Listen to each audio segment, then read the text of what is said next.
ಪ್ರಿಯ ವೀಕ್ಷಕರಿಗೆ Phoenix Karnataka YouTube ಚಾನಲ್ನ ಕಡೆಯಿಂದ ಎಲ್ಲ ವೀಕ್ಷಕರಿಗೂ ನಮಸ್ಕಾರ. ವೀಕ್ಷಕರೇ, ಇವತ್ತಿನ ನಮ್ಮ ಅಪ್ಡೇಟ್ ಅಂದರೆ ಯಾರೆಲ್ಲ OS ಮೊಬೈಲ್ ಆ್ಯಪನ್ನು ಯೂಸ್ ಮಾಡ್ತಿದ್ದೀರಾ, ದಯವಿಟ್ಟು ನೀವು ಬ್ಯಾಕ್ ಆಫೀಸನ್ನೊಮ್ಮೆ ಚೆಕ್ ಮಾಡಿ. ಯಾಕೆಂದರೆ ನಮ್ಮ OS mobile app update version ಬಂದಿದೆ. ದಯವಿಟ್ಟು ಎಲ್ಲರೂ ಅದನ್ನು ಅಪ್ಡೇಟ್ ಮಾಡಿ. ಅಪ್ಡೇಟ್ ಮಾಡಿದರೆ ಏನು ಪ್ರಯೋಜನ ಅಂತ ನೀವು ಕೇಳ್ಬೋದು.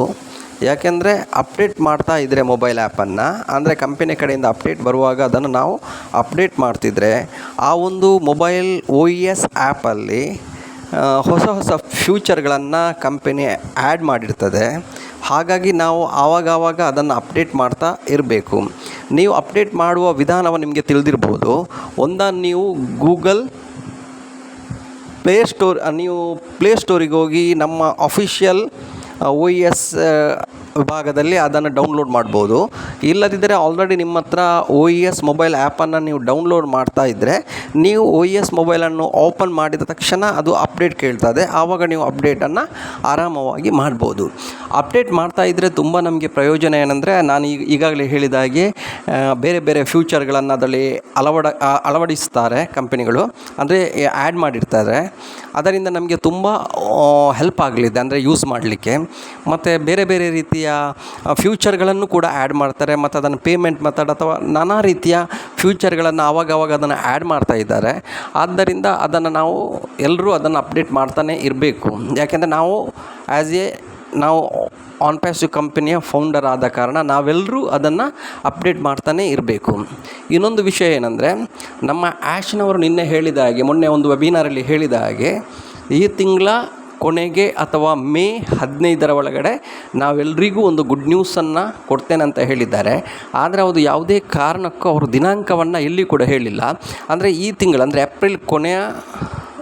ಅಂದರೆ ಏಪ್ರಿಲ್ ಎಂಡಿನ ಒಳಗಡೆ ಅಥವಾ ಮೇ 15ರ ಒಳಗಡೆ ನಾನು ನಿಮಗೆ ಒಂದು ಗುಡ್ ನ್ಯೂಸನ್ನು ಹೇಳ್ತೇನೆ.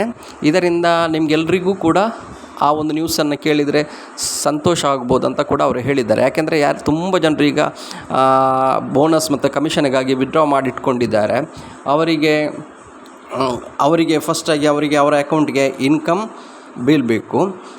ಅದೇ ರೀತಿ KYCಯನ್ನು ಕೂಡ ಅವರು ಕೇಳ್ಬೋದು ಈ ವಾರ, ಅಂದರೆ ಈ ವಾರ ಈ ವೀಕೆಂಡಿಗೆ ಅಥವಾ ನೆಕ್ಸ್ಟ್ ವೀಕಲ್ಲಿ KYCಯ ಪ್ರಕ್ರಿಯೆ ಕೂಡ ಪ್ರಾರಂಭ ಆಗುವ ಸಾಧ್ಯತೆ ಇದೆ.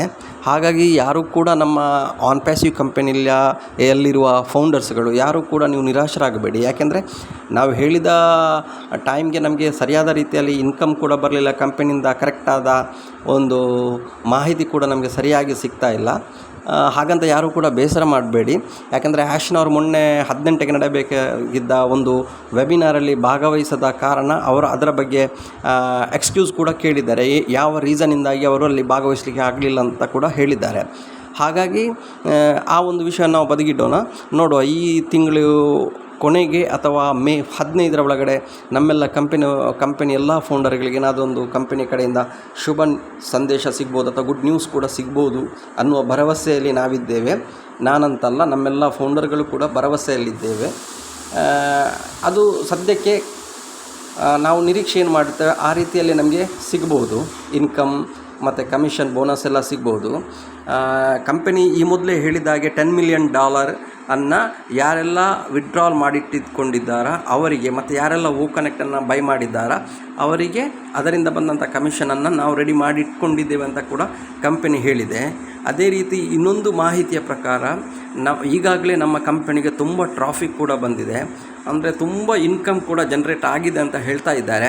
ಅಂದರೆ ಇದು ಕಂಪನಿಯ ಮಾಹಿತಿ ಅಲ್ಲ, ಅದರಲ್ಲಿರುವ ಕೆಲವರ ಮಾಹಿತಿಯ ಪ್ರಕಾರ ಮತ್ತು ಬೇರೆ ಬೇರೆ ವೆಬ್ಸೈಟಲ್ಲಿ ಸಿಗುವ ಮಾಹಿತಿಯ ಪ್ರಕಾರ ಒಂದು ವೇಳೆ ಆ ರೀತಿಯ ಇನ್ಕಮ್ ಅಥವಾ ಟ್ರಾಫಿಕ್ ಜನ್ರೇಟ್ ಆಗಿದ್ದರೆ ನಮ್ಮ 14,25,000 ಜನರಿಗೆ ಒಂದು ಗುಡ್ ನ್ಯೂಸೇ ಅಂತ ಹೇಳ್ಬೋದು. ಯಾಕೆಂದರೆ ಕಂಪನಿ ಈಗಾಗಲೇ ಹೇಳಿದ ಹಾಗೆ ಬರುವ ಇನ್ಕಮಲ್ಲಿ 50% ಕಂಪನಿ ಇಟ್ಕೊಂಡು 50% ಎಲ್ಲ ಫೌಂಡರ್ಗಳಿಗೆ ಅದನ್ನು ಸಮಾನವಾಗಿ ಹಂಚ್ತೇವೆ ಅಂತ ಕಂಪನಿ ಹೇಳಿದ್ದಾರೆ. ಹಾಗಾಗಿ ನಮ್ಮದೊಂದು ನಿರೀಕ್ಷೆ ಏನಂದರೆ, ಅದೇ ರೀತಿ ಕಂಪನಿ ಏನಾದರೂ ಮಾಡಿದರೆ ನಮ್ಮ 14,25,000 ಜನರ ಒಂದು ಲೈಫ್ ಖಂಡಿತವಾಗಿಯೂ ಚೇಂಜ್ ಆಗಲಿದೆ. ಆ ಕಾಲ ಆದಷ್ಟು ಬೇಗ ಬರಲಿ ಅಂತ ನಾನು ಈ ಕಾರ್ಯಕ್ರಮದಲ್ಲಿ ದೇವರ ಹತ್ರ ಪ್ರಾರ್ಥನೆ ಮಾಡ್ತಾ ಇದ್ದೇನೆ. ಓಕೆ ವೀಕ್ಷಕರೇ, ಇವತ್ತಿನ ವಿಡಿಯೋ ಇಷ್ಟೇ. ನಾಳಿನ ವಿಡಿಯೋದಲ್ಲಿ ಬರ್ತೇನೆ. ಅಲ್ಲಿವರೆಗೆ ನಮಸ್ಕಾರ.